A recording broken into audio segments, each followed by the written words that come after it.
চাঁপাইনবাবগঞ্জের সোনা মসজিদ স্থলবন্দরের বাগিচাপাড়া সীমান্তে বিএসএফের গুলিতে মোহাম্মদ শহীদুল ইসলাম নামে এক যুবক আহত হয়েছেন। শনিবার ভোর ৪টার দিকে এ ঘটনা ঘটে।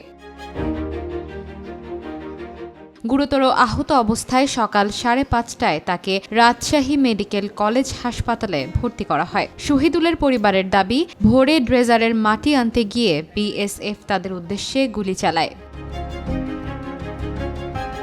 রাজশাহী মেডিকেল কলেজ হাসপাতালের মুখপাত্র ডাক্তার শঙ্কর কে বিশ্বাস জানান, শহীদুলের বুকের ডান পাশে গুলি লেগেছে। গুলিটি বের করার জন্য তাকে বেলা ১২টায় অপারেশন থিয়েটারে নেওয়া হয়েছে।